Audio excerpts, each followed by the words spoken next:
Logikanya, kalau pewahyuan dari Allah hanya kepada Nabi Muhammad, mestinya ketika Nabi Muhammad wafat tahun 632, mestinya Al-Quran sudah selesai. Benar apa tidak? Loh, kok tidak? Karena wahyu Allah hanya kepada Nabi Muhammad. Artinya kalau wahyu dari Allah sudah selesai, sudah tuntas, mestinya Al-Quran sudah tuntas. Tuntas, tapi kalau kita lihat secara penyalinan dan pengumpulan Al-Quran belum. Iya, buktinya masih dicari lagi ke sumber yang lain, korma dan yang lain-lain. Nanti itu masalah pengumpulan Quran. Nanti punya kesempatan ya. Iya, oke. Oh gitu, ditanya sudah, tidak apa-apa. Hidup tidak boleh saklek lah gitu. Nah, contoh hadisnya Sahih Bukhari yang berkata bahwa sumber pewahyuan itu masih dicari ke tempat yang lain. Ini tulisan Sahih Bukhari. 2,5 menit. Zaid ibnu mencari dari sumber lain, maka aku mulai mencari Al-Quran dan mengumpulkannya dari bahan tertulis pelapa, daun kurma, sampai aku menemukan surat At-Taubah. Masih dicari. Nah itu ya. Lalu pertanyaan yang saya selanjutnya itu tadi, naskah-naskah yang berlainan, ya. Lalu Al-Quran yang ada yang dilupakan, ya, surat Al-Baqarah, lalu ada yang diganti 1,5 menit, ada yang hilang, ya, ada yang hilang dan yang lain-lain. Saya sudah berkata dari awal, kalau dibandingkan konsep pewahyuan Al-Quran dengan konsep pewahyuan Bible, maka konsep pewahyuan Al-Quran lah yang paling ideal, yang paling sempurna. Karena apa? Langsung dari Allah kepada Nabi Muhammad. Tapi faktanya banyak kontradiksi. Itu yang saya ingin pelajari. Kalau pewahyuan Alkitab sudah tadi dijelaskan melalui sejarah manusia, orangnya yang berbeda, itu kompleks. Jadi tidak semudah yang dibayangkan mempelajari Alkitab itu. Rumit itu. Quran itu dianggap Quran apa yang keluar dari lisan Nabi. Itu sudah tertulis dalam beberapa lembaran-lembaran. Ini yang disebut sebagai kitabah, penulisan. Jadi penulisan atau kitabah itu sudah ada pada zaman Nabi. Hanya itu tercecer-cecer. Ada yang ditulis di atas pelepah korma, ada yang ditulis di atas perkamen, kulit binatang dan sebagainya. Belum dalam bentuk kodeks. Kalau kodeks itu artinya sesuatu yang terjilid, belum dibentuk. Tapi kalau ditulis sudah.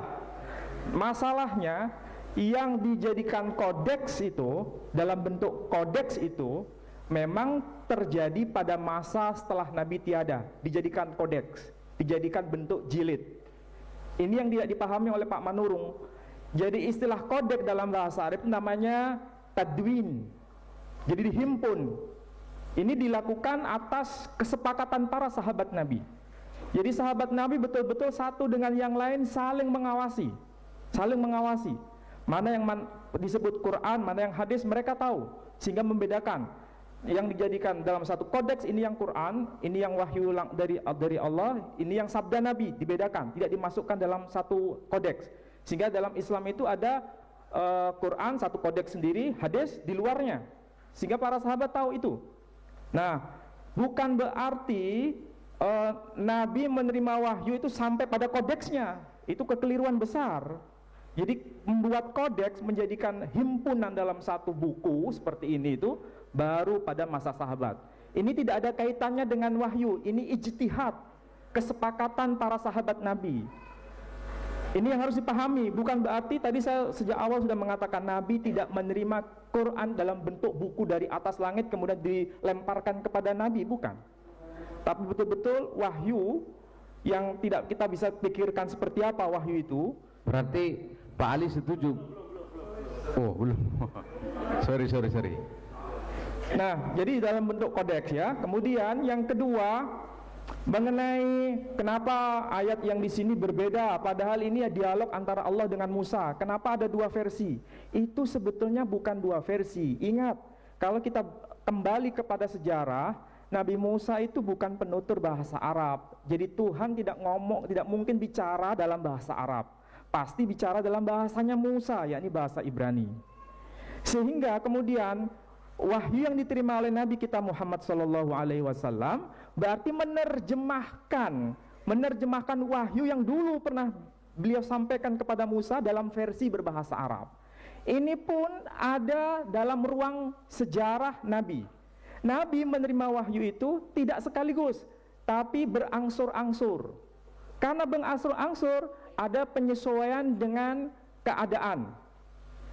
Itulah yang kemudian dalam Islam disebut asbabun nuzul, asal usul turunnya ayat. Bisa jadi asal usul turunnya ayat itu wahyunya adalah dari Allah Subhanahu wa taala, tapi yang satu lebih panjang, yang satu lebih pendek, sebagaimana yang tadi yang dikatakan. Jadi itu sama-sama wahyu Allah, tapi dalam asbabun nuzul, pewahyuan yang tidak berada pada satu momen yang sama, tapi berbeda. Sehingga disitulah yang dikenal dengan istilah asbabun nuzul dalam Islam. Jadi bukan sesuatu yang bertentangan, ini beda dengan perjanjian baru. Perjanjian baru itu menuliskannya dalam satu momen. Misalnya Injil Matius ditulis dalam satu momen, tidak ditulis berangsur-angsur, tidak, dalam satu momen. Kalau Quran tidak, dalam berbeda keadaan, atau dengan bahasa sederhana berbeda zaman. Itu yang disebut sebagai asbabun nuzul. Saya kira yang muslim tahu mengenai asbabun nuzul, asal usul turunnya ayat. 5 menit.